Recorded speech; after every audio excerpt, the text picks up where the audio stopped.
오늘은 성탄주일입니다.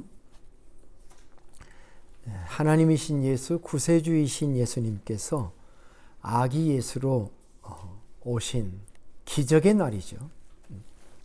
그가 오신 것 자체가 우리에게는 복음입니다. 유앙겔리온입니다. 크게 외쳐야 될 복음입니다. 사방 천지에 나가서 로마 군인들이 유앙겔리온을 외쳤던 것처럼 우리가 외쳐야 될 사실이 메시아가 예수님이 오셨다라고는 기쁜 소식입니다. 2000년 전 베들레헴 근교에 밤에 양을 치던 목자들에게 천사가 나타나서 외쳤던 것처럼 무서워하지 말라, 보라, 내가 온 백성에게 미칠 큰 기쁨의 좋은 소식을 너희에게 전하노라.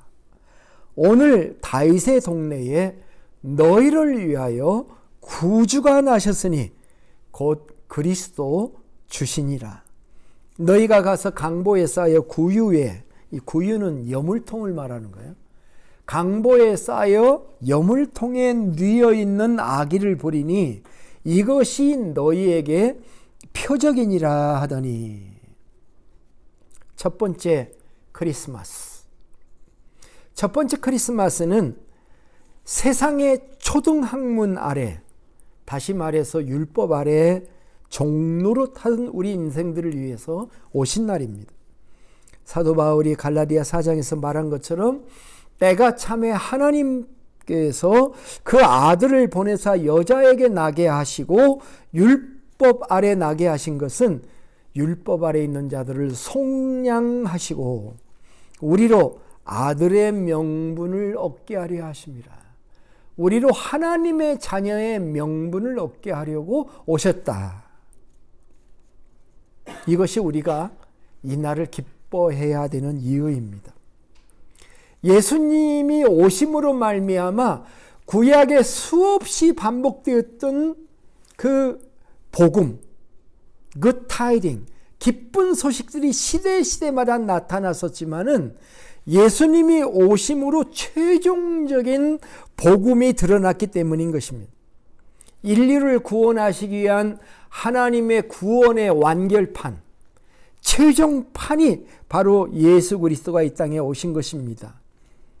그러나 이 예수님의 오시는 소식이 천하 만민에게 구원의 날이 되어야 함에도 불구하고 그 실제 상황은 어떻게 되었을까요?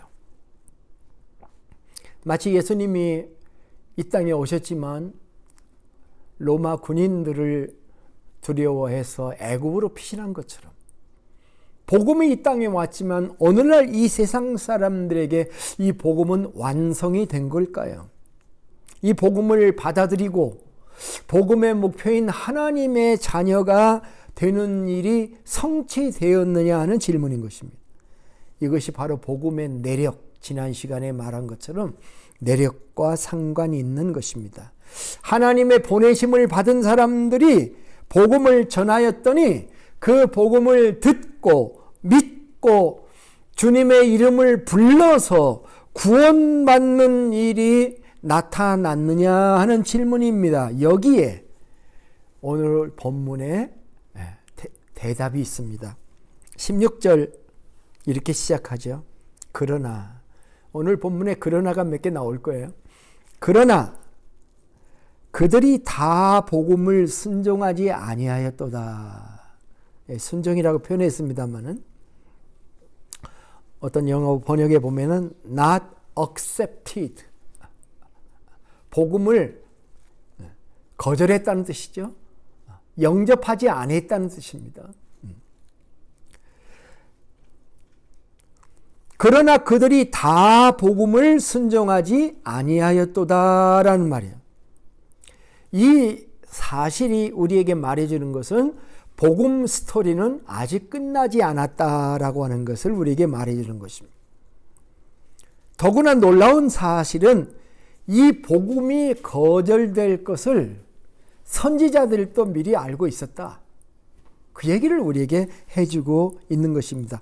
본문에 그 16절이 그렇게 말하고 있죠. 그들이 다 복음을 순종하지 아니하였도다. 이렇게 얘기하고 있지 않습니까? 이사야가 이르되 주여 우리가 전한 것을 누가 믿었나이까 하였으니, 그렇게 얘기하고 있죠.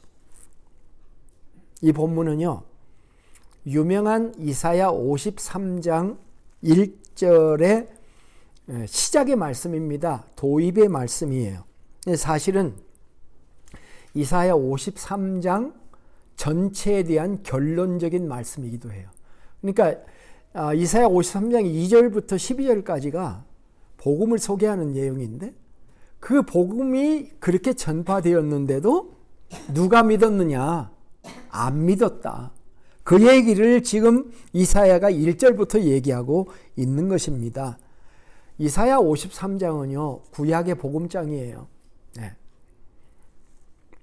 12절로 된 53장입니다만은 여러분 잘 아시는 것처럼 이사야 53장은 그 주제가 고난받는 메시아가 오셔서 고난받는 장면을 예수님 오시기 700년 전에 이사야가 예언한 것입니다.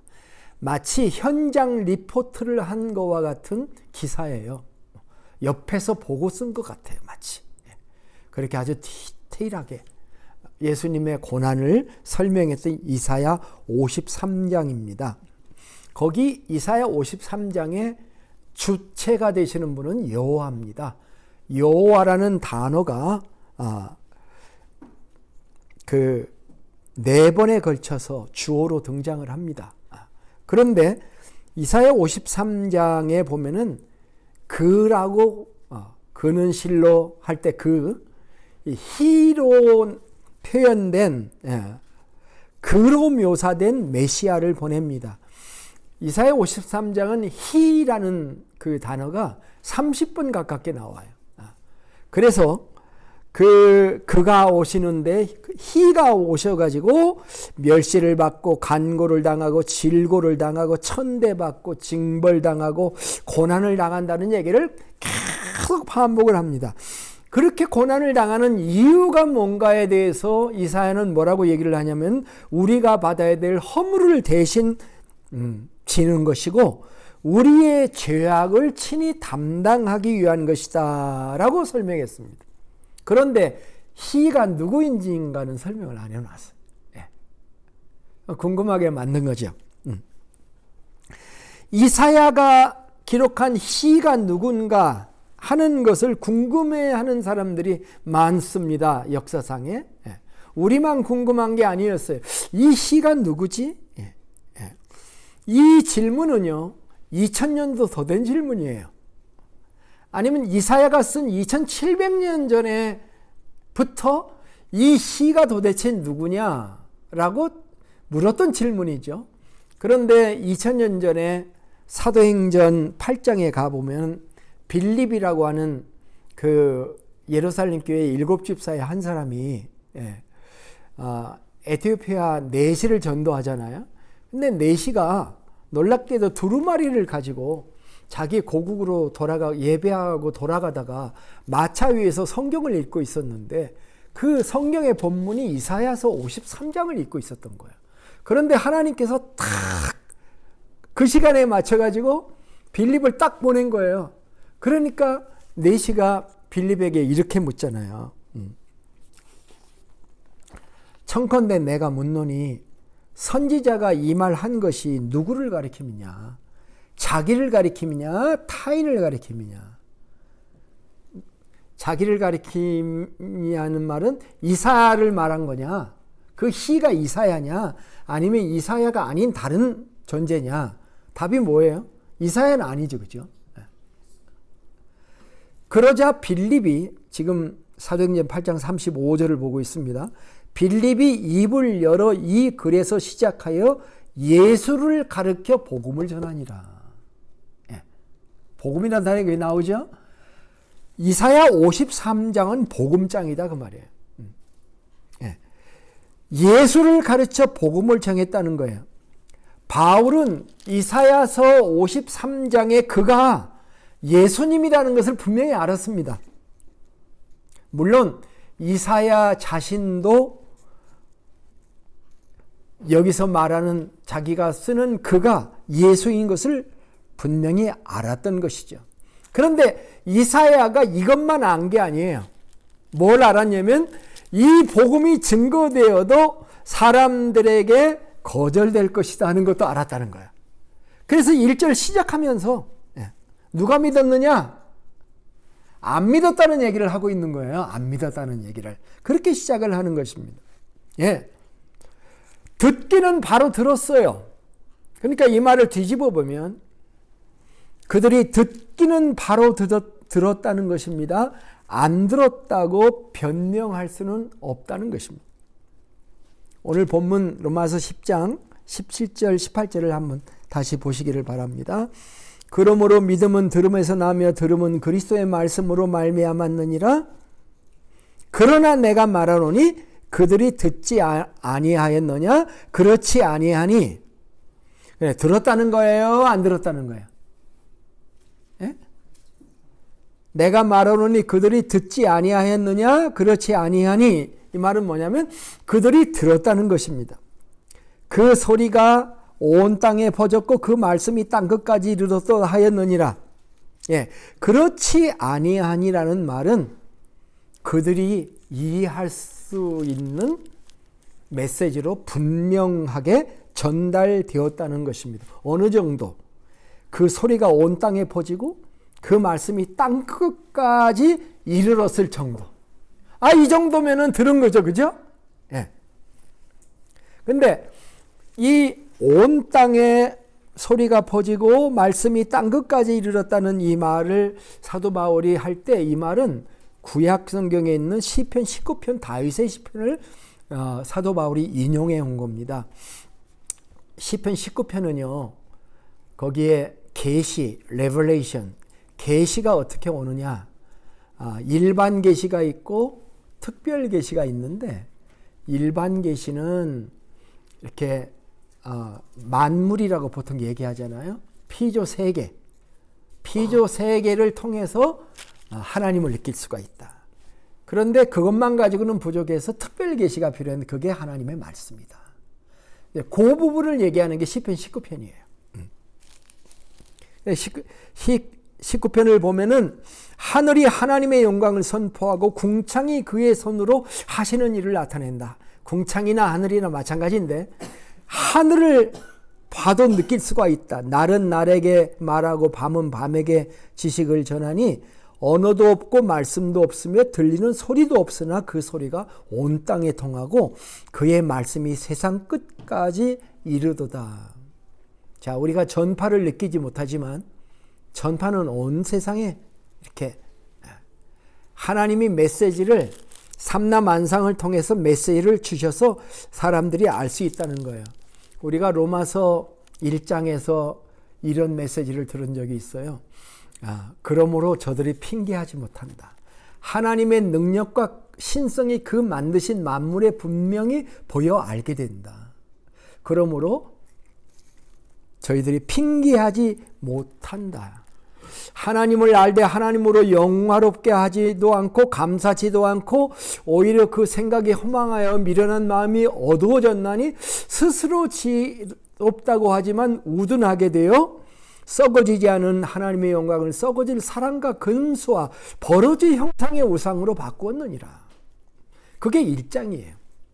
1장에서도 분명하게 들었다는 거예요. 로마서 1장에서도 핑계할 수 없다. 하나님의 소리가 가득 차 있다고 얘기했는데 지금 로마서 10장에 가 있잖아요. 로마서 10장에 그러면 1장부터 10장의 사이가 더 많죠. 그동안 사도 바울은 온 세상에 다니면서 복음을 전했잖아요. 그러니까 이스라엘이 못 들었다고 할 수가 없다. 지금 그 얘기를 하고 있는 것입니다.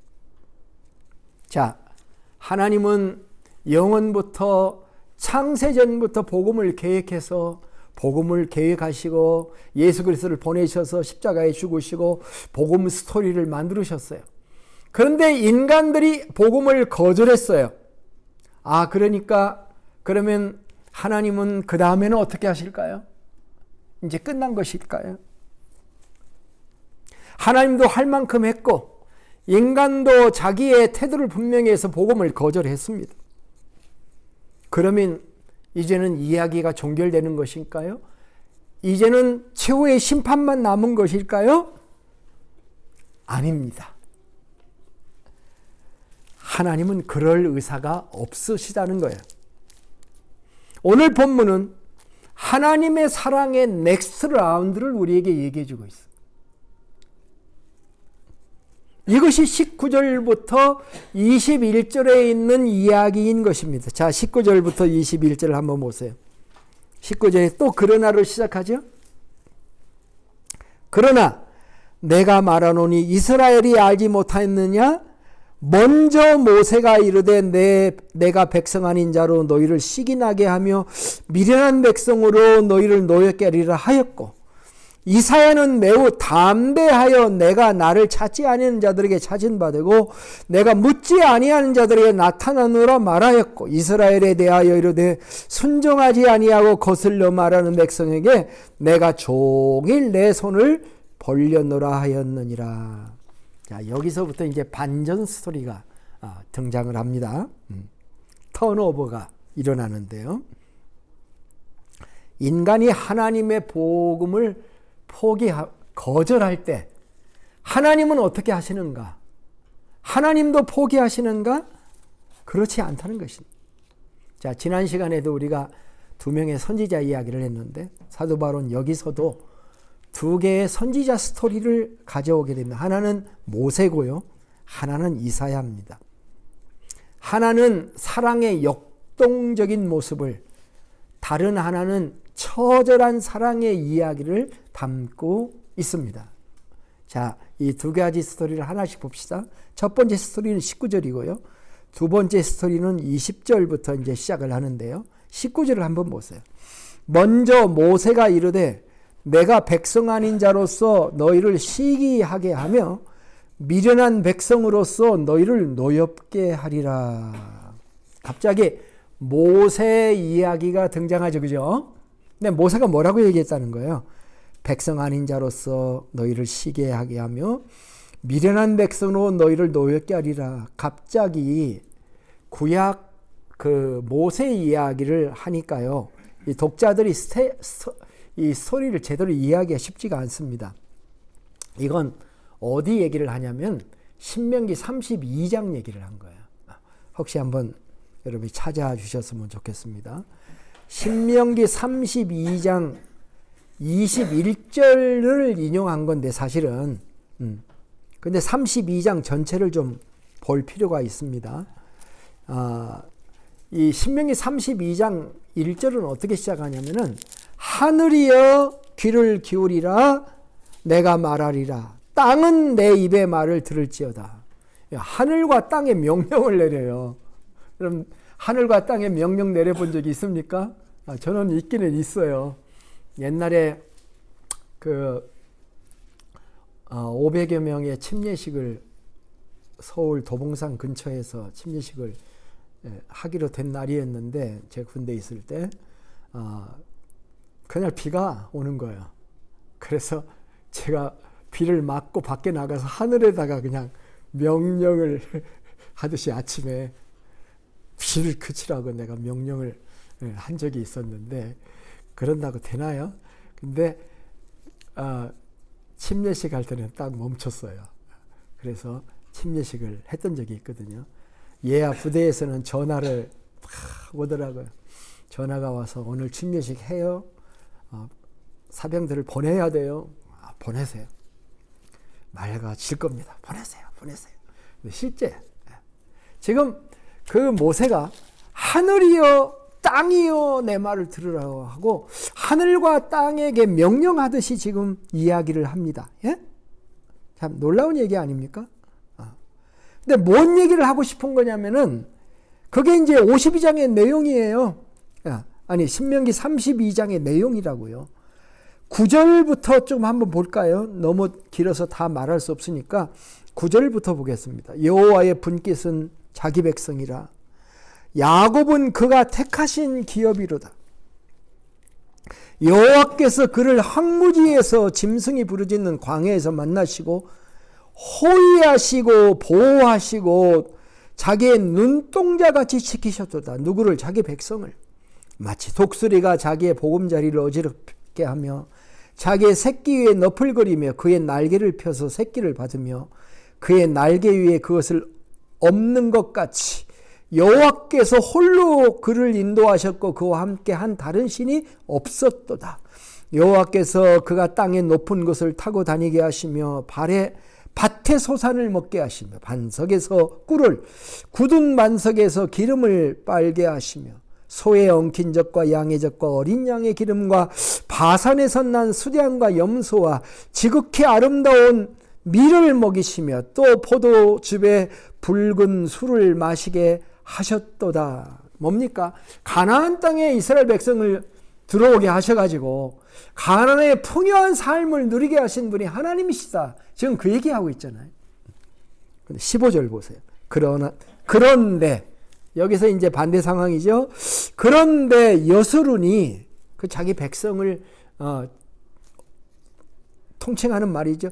여수룬이 그 사랑받는 자가 기름짐에 발로 찼도다. 내가 살찌고 비대하고 윤택함에 자기를 지으신 하나님을 버리고 자기를 구원하신 반석을 업신여기도다. 그들이 다른 신으로 그의 질투를 일으키고 가증한 것으로 그의 진노를 격발하였도다. 이런 배경에서 하나님이 이렇게 은혜를 베푸셨는데 이스라엘 백성들이 하나님을 배척해가지고 하나님의 질투를 일으켰다. 지금 그 얘기를 하고 있는데 이런 배경에서 32장 21절을 읽으면 이해가 됩니다. 자, 21절을 보세요. 신명기 32장 21절 그들이 하나님이 아닌 것으로 내 질투를 일으키며 허무한 것으로 내 진노를 일으켰으니 나도 내 백성이 아닌 자로 그들에게 시기가 나게 하며 어리석은 민족으로 그들의 분노를 일으키리로다. 자, 하나님의 은혜를 거절하는 자기 백성들에 대한 하나님의 반응이 어떤 거냐 하는 건 굉장히 이상하잖아요. 단순한 심판을 얘기하는 것과 뭔가 다르지요. 그는 여기서 뭔 얘기를 하고 있냐면 사랑에 대한 얘기를 하는 것입니다. 이상한 사랑의 메시지입니다. 여러분 드라마 가끔 보시죠, 그죠? 드라마가 보통 어떻게 전개됩니까? A라는 남자와 B라는 여자가 결혼을 하는데 드라마가 둘이 만나서 사랑을 잘하고 그래서 결혼해서 꼴이 내서 그 아들을 낳았다 이러면 드라마가 됩니까? 안 됩니까? 그러면 사람들이 좋긴 좋은데 누가 보겠어요? 그럼 여러분이 드라마 작가라면 어떻게 하겠습니까? A와 B 사이에 C를 하나 만들죠. 근데 A가 B한테 사랑한다는 말을 제대로 안 한다 이게. B가 C를 일부러 만나요. A 보게끔 알게끔 또 해줘요. 그래가지고 A가 C를 만나니까 B가 C를 만나니까 A가 질투하죠. 그래가지고 삼각관계가 형성되잖아요. 그게 이렇게 삐걱 저렇게 삐걱 하면서 드라마가 흘러가잖아요. 이게 사랑의 스토리예요.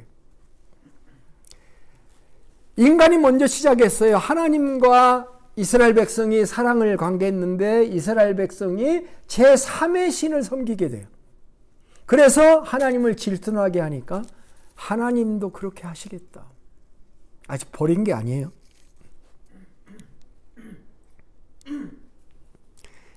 아직 안 끝났다는 얘기입니다. 하나님은 자기의 백성을 사랑하는 일을 아직 끝낸 적이 없다는 거예요. 포기하지 않았다는 것입니다. 이것이 로마서 10장 19절의 의미예요. 모세가 말한 게 그거라는 거예요. 모세가 이르되 내가 백성 아닌 자로 너희를 시기하게 하며 미련한 백성으로 너희를 노엽게 하리라는 말씀의 의미인 것입니다. 사랑의 스토리, 하나님과 인간의 사랑의 스토리는 하나님께서 이스라엘 백성을 시기 나게 하는 쪽으로도 흘러간다 하는 얘기를 지금 사도 바울이 하고 있습니다. 이게 첫 번째 스토리예요. 그런데 20절부터 21절에 들려지는 이사야가 주는 메시지가 나옵니다. 이거는요, 첫 번째는 아주 역동적인 드라마 같은 사랑이고, 두 번째는 처절한 사랑의 이야기라 저는 그렇게 생각을 하는데, 20절 보세요. 이사야는 매우 담대하여 내가 나를 찾지 아니하는 자들에게 찾은 바 되고 내게 묻지 아니하는 자들에게 나타났노라 말하였고, 이스라엘에 대하여 이르되 순종하지 아니하고 거스로 말하는 백성에 내가 종일 내 손을 벌려놓으라 하였느니라고 말했다고 바울이 이사야서를 인용하고 있는 겁니다. 이거는요, 이사야서에 어디를 인용했냐면은 이사야서 마지막 장이 몇 장인지 아시죠? 예? 이사야서는 몇 장까지 있죠? 66장까지 있죠. 예. 전반부가 39장까지고 후반부가 27장이라고 그랬죠. 전반부 39장, 후반부 27장. 마치 신구약 성경이 구약 39권, 신약 27권인 것처럼 내용도 비슷하게 66권이라고 했는데 65편 거의 마지막 부분이라는 뜻입니다. 이사야 65장 1절로부터 5절을 한번 찾아보세요. 거기에 지금 바울이 인용한 스토리가 그대로 나옵니다.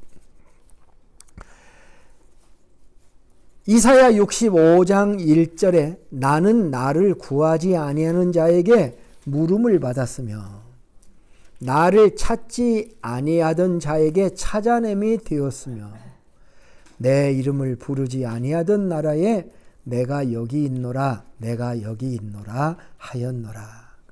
내가 종일 손을 펴서 자기 생각을 따라 옳지 않은 길을 걸어가는 패역한 백성을 불렀나니 65장 3절 곧 동산에서 제사하며 벽돌 위에서 분향하며 내 앞에서 항상 내 노를 일으키는 백성이라.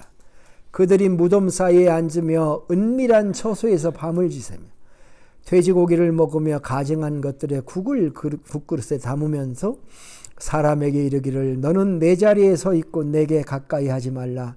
나는 너보다 거룩함이라 하나니 이런 자들은 내 코에 연기요 종일 타는 불이로다. 3절로부터 6절 이야기가 쉽지는 않습니다. 그러나 다 하나님의 탄식을 얘기하고 있습니다. 이스라엘 백성들의 행동을 설명한 거예요. 무슨 행동? 하나님께 예배하지 않고 지정된 성소에서 예배하지 않고 각자 동산에서 벽돌 위에서 예배를 하고 항상 하나님의 분노를 일으키는 백성이에요. 그들이 무덤 사이에 앉으며 라는 표현 같은 게 이게 무슨 표현인지 이해가 쉽지가 않죠. 그런데 당시에 이런 표현은 죽은 자들의 영과 접촉하는 영매들을 상징하는, 무당들을 상징하는, 그 죽은 자들이 시체 옆에서 어떤 영과 교류를 하면서 어떤 것을 계시를 받으려고 하는 그런 이방 종교의 모습을 이스라엘 백성들이 보이고 있다라고 하는 것을 말해주는 표현이라고 생각합니다. 하나님 입장에서 보면 이런 자들 포기하고 싶죠. 정말 포기하고 싶은 사람들이에요. 그런데 이런 자들을 향해서 1절, 2절을 하고 있다는 거예요.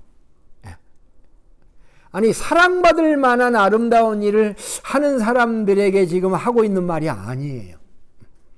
지금 3절, 4절, 5절 이하의 6절 말하는 사람들을 위한 하나님의 마음, 그것을 설명하고 있는 것입니다. 배은망덕한 인간들에 대한 하나님의 행동, 배도와 반역을 창조주이시고 구속자이신 바로 그분을 향해서 보여주고 있는 사람들을 향해서 하나님께서 보여주는 반응은 참으로 놀랍다. 어떻게 보면 하나님의 사랑의 구애가, 구애 아시죠? 사랑을 구하는 게 참 애처롭다 라고 말할 수밖에 없는. 자, 다시 20절을 한번 보세요. 이사야는 매우 담대하여, 자, 강조법입니다. 우리가 앞에서 모세 이야기를 했는데, 모세는 뭐라고 했습니까? 식이 나게 하는 삼각관계 사랑 얘기했잖아요, 모세가. 그런데 이사야는 더 담대하게 얘기를 했다는 거예요. 근데 뭘 그렇게 담대하게 얘기를 했냐면, 내가 나를 찾지 아니하는 자들에게 찾은 바 되고 내게 묻지 않은 자들에게 나타났노라 말하였고, 참, 이 부분을요 NIV로 읽어서 한국말로 번역해 보니까 이렇게 번역이 되더라고요. 이사야는 담대하게 말합니다. 나를 찾지 않는 자들에게 내가 발견되었고, 수동태예요. is found. 내가 발견되었고, 나를 구하지 않는 자들에게 내가 나 자신을 나타냈습니다. 그렇게 표현돼요. 여러분, 이거 쉽지 않은 것입니다. 인간관계에서, 쌍방의 관계에서 매우 난망한 일이에요. 나를 찾지 않는 자들에게 수동태로 발견되려면 어떻게 됩니까? 그 드라마 같은 데서 보면은 그 처음에 만날 때 이상한 장면들을 만들어 가지고 이렇게 만나죠. 처음에는 성사가 안 되잖아요. 그 수많은 노력의 만남을 하다가 어느 날 탁 둘이 뭔가 거기에 터지는, 둘의 그 하트가 일치되는 그런 장면이 나오는 거죠. 나를 찾지 않는 자들에게 어떻게 하면 내가 발견되겠습니까? 그 사람 있는 곳을 돌아다녀야 될 거 아니에요. 예? 내가 엄청난 노심초사한 계획과 치열한 노력과 염치를 몰사한 어떤 그런 나타남의 행동들, 그것이 그 바탕에 깔려 있지 않습니까? 나를 구하지 않는 자에게 자신을 나타내는 것, 어떻게 보면 자존심 상한 일 아닙니까? 부르지도 않았는데 가 있어야 하고, 그래서 조금이라도 눈에 들어야 하고, 그 어떻게 하면 나를 한번 봐줄까라고 생각하면서 노심초사하는 그런 마음을 우리가 해야 되는 건데, 지금 누가 한다는 거예요? 하나님이 하시고 계시다. 그렇게 표현하고 있잖아요. 구차한 사랑, 자기를 부정하는 사랑이 아니면 그것을 할 수 없는 일인 것입니다. 더구나 이제 21절을 봅시다. 21절에 뭐라고 설명했냐면, 이스라엘에 대하여 이르되 순종하지 아니하고 거슬려 말하는 백성에게 내가 종일 내 손을 벌렸노라 하였느니라. 여러분, 내가 말만 하면 순종을 하는 사람에는 말하기 쉬워요, 어려워요? 예? 말하기 좋죠? 내 말을 순종하는 사람에게는 말을 하기가 좋아요. 그런데 내 말을 그때그때 거역하는 사람에게는 말하기가 쉽지 않죠. 예. 순종하지 아니하는 자뿐만 아니라 거슬려 말하는 백성. 킹제임스 성경으로 읽어보니까 거슬려 말한다는 말이 gainsaying이라고 하는 용어더라고요. 근데 그 말을 딱 들을 때 우리가 옛날에 일본 말인 줄 알았던 겐세이 논다 이런 말이 있었어요. 겐세이 논다고 하면 누가 얘기를 하면 옆에서 자꾸 시비를 거는, 그래가지고 그 말을 방해하는, 그 겐세이 논다 그러거든요. 근데 gainsaying이라고 하는 그 영어 성경을 썼더라고요. 딴지를 건다. 자꾸 시비를 걸고 논쟁을 한다. 이런 의미의 단어인 것입니다. 그러니까 순종하지 아니하고 내가 말만 하면 거기에 딴지를 거는 백성들에게 내가 종일 내 손을 벌리고 있다. 이게 지금 하나님의 말씀입니다.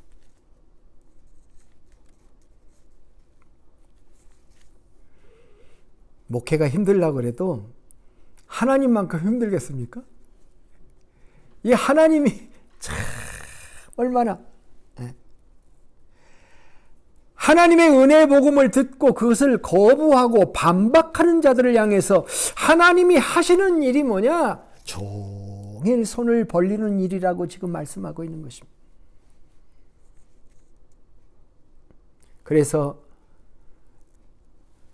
사실 이게 이사야 65장 얘기인데요. 이사야 1장부터 이사야는 그런 얘기를 했었어요.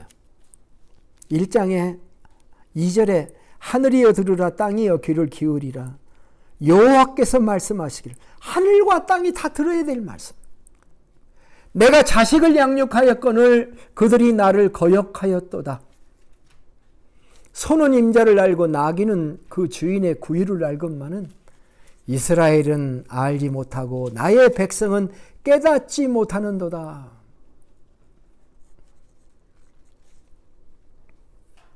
얼마나 답답하면 하늘에다 하소연하고 땅에다 하소연하면서 한번 대답을 해봐라. 이 상황이 어떤지. 너도 알 게 아니냐. 지금 그런 표현들이잖아요. 슬프다. 범죄한 나라여 허물진 백성이여 행악의 종자여 행위가 부패한 자식이로다. 그들이 여호와를 버리며 이스라엘의 거룩한 일을 만울히 여겨 멀리하고 물러갔도다. 물러갔더니 잘 됐는가? 아니죠. 너희 어찌하여 매를 더 맞으려고 패역을 거듭하느냐? 온 머리는 병들었고 온 마음은 피곤하였으며 발바닥에서부터 머리까지 성한 곳이 없이 상한 것과 터진 것과 새로 맞은 흔적뿐이거늘 그것을 짜며 싸매며 기름으로 부드럽게 함을 받지 못하였도다. 몸만 그런 게 아니라 너희의 땅은 황폐하였고 너희의 성읍들은 불에 탔고 너희의 토지는 너희 목전에서 이방인에게 삼켜졌으며 이방인에게 파괴됨 같이 황폐하였고 딸 시온은 예루살렘을 말하는 거죠. 포도원의 망대같이 참외밭의 원두막같이 애워싸인 성읍같이 겨우 남았도다. 만군의 여호와께서 우리를 위하여 생존자를 조금 남겨두지 아니하셨다면 우리가 소돔 같고 고모라 같았으리로다. 너희 소돔의 관원들아 여호와의 말씀을 들을지어다. 너희 고모라의 백성아 우리 하나님의 법에 귀를 기울일지어다. 이러면서 이사야 1장 18절은 이런 소망의 메시지를 전했죠. 여호와께서 말씀하시되 오라 우리가 서로 변론하자. 너희 죄가 주홍같이 붉을지라도 눈과 같이 희어질 것이요 진홍같이 붉을지라도 양털같이 희게 되리라. 너희가 즐겨 순종하면 땅의 아름다운 소산을 먹을 것이요 너희가 거절하여 배반하면 칼에 삼켜지리라. 여호와의 입의 말씀이니라. 이런 자들을 향해서 하나님은 지금도 손을 종일도록 벌리고 계시는 하나님. 이것이 오늘 본문이 말하고 있는 하나님의 사랑인 것입니다. 오늘 이 메시지가 바로 성탄의 메시지입니다. 요한복음 우리가 공부했습니다만 1장 19절에서 9절에서 14절에 이런 말씀이 나와요. 참빛 곧 세상에 와서 각 사람에게 비추는 빛이 있었나니 그가 세상에 계셨으며 세상은 그로 말미암아 지은 바 되었으되 세상이 그를 알지 못하였고 자기 땅에 오매 자기 백성이 영접지 아니하였으나 영접하는 자 곧 그 이름을 믿는 자들에게는 하나님의 자녀가 되는 권세를 주셨으니 이는 혈통으로나 육정으로나 사람의 뜻으로 나지 아니하고 오직 하나님께로 난 자들이니라. 말씀을 마무리합니다. 세상이 복음을 거부해도 하나님의 사랑은 계속됩니다.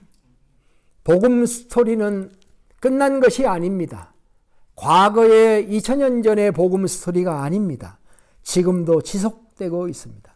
하나님은 지금도 순종하지 아니하고 거슬러 말하는 백성들, 그들을 위해 종일 손을 벌리시는 하나님이십니다. 주님은 오늘도 문 밖에 서서 우리의 문을 두드리고 계십니다. 볼지어다 내가 문 밖에서 두드리노니 누구든지 내 음성을 듣고 문을 열면 내가 그에게로 들어가 그와 더불어 먹고 그는 나로 더불어 먹으리라. 그래도 사람들이 반응을 하지 않습니다. 그러면 하나님은 더더욱 말씀해 주십니다.